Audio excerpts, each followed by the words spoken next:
Резултатите од така наречените среднорочни избори во САД покажуваат дека Демократската партија ја поврати контролата во долниот представнички дом на Конгресот, додека републиканците ја зголемија својата моќ во Сенатот. Иако им беа неопходни само 23 места во Конгресот, демократите веќе имаат 25, а американските медиуми предвидуваат дека ќе успеат да стигнат и до 35 места во представничкиот дом.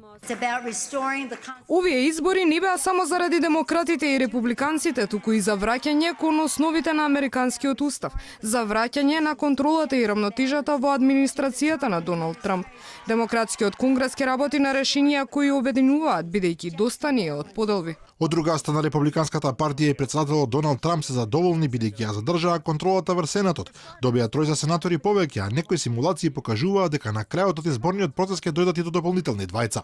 Председателот со ова добива можност многу полесно да поставува своји луѓе во кабинетот и во правосудството, а особено е задоволен бидејќи републиканци станаа сенатори на Флорида и Охајо, државите кои традиционално се клучни за претседателските избори. Како што се очекуваше, првата реакција на Трамп посебна на Твитер. Огромен успех вечерва, ви благодарам на сите, напиша американскиот претседател. Инаку жените во Конгресот ќе бидат застапени во досега најголем број, а во највисокото законодавно тело за прв пат влегоа и представници на староседелците индијанци, како и на муслиманите.